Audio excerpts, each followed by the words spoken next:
Hi folks, and welcome back. I was asked a very simple question. Can you give us an example of corruption, of language corruption? So I decided to go for that oldest of all subjects, Adam and Eve. And you have to listen to every sentence very carefully about what I'm about to show you.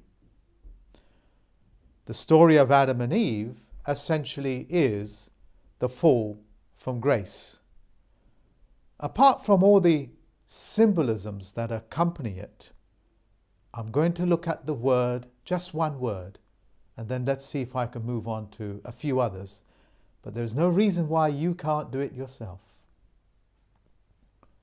Eve. What is Eve? Eve, we are told, is made after Adam. Adam. Eve. Now let me pose this to you, to let you know what an oxymoron life we are leading every day in our lives, including me, and the power that you have to break it. Let's imagine today is Christmas Eve. What does Christmas Eve mean? If I remove the word Eve from Christmas, it's Christmas Day or Christmas. That much you understand. Eve, ladies and gentlemen, means that which comes before the advent or the event or the day. That's what evil is always meant.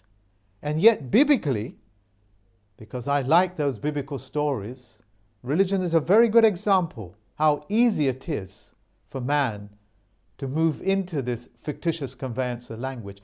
Quite literally, babble. You are told Eve came after Adam. The very name itself, in every language you can think of, means it comes before Adam. And yet, here we are, witnessing millions and billions of people following the fictitious conveyance of language.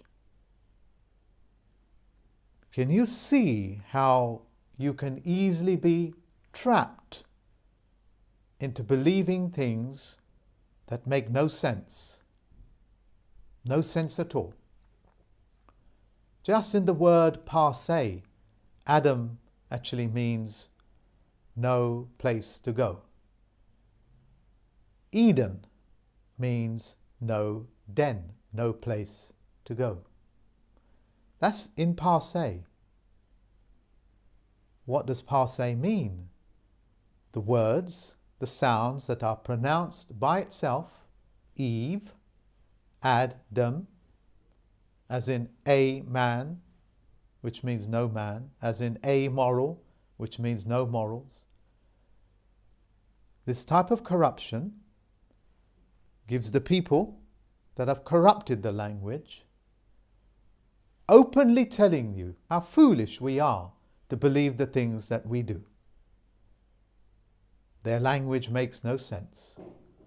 Just a moment's logic allows us to dismiss it as nothing more than a fable, a story. Yes, there is lots of symbolisms, and yes, there is lots to do there with the conscious and the subconscious mind.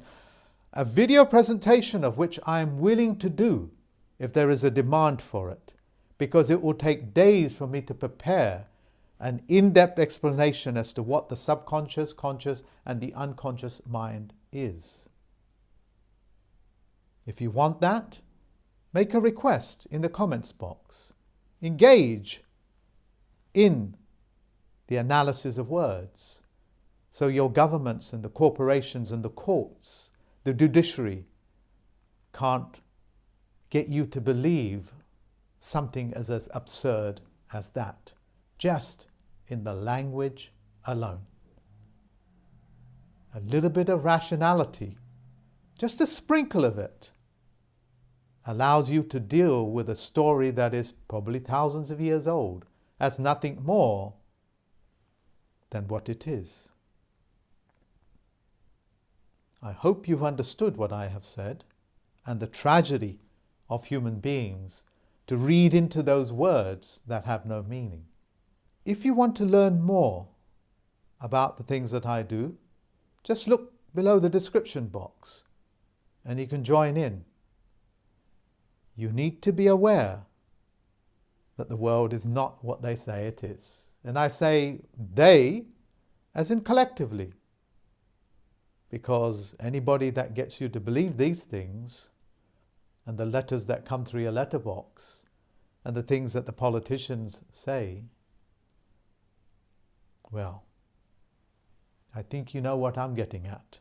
Get yourself educated, folks, so you are in control of your life, that you are in control of the images that are in your mind, rather than Coca-Cola or an advertising company or the makers of these stories. They're called myth makers, by the way. They do these things for companies as well. I hope you've enjoyed this. Thank you very much, ladies and gentlemen, for listening to me.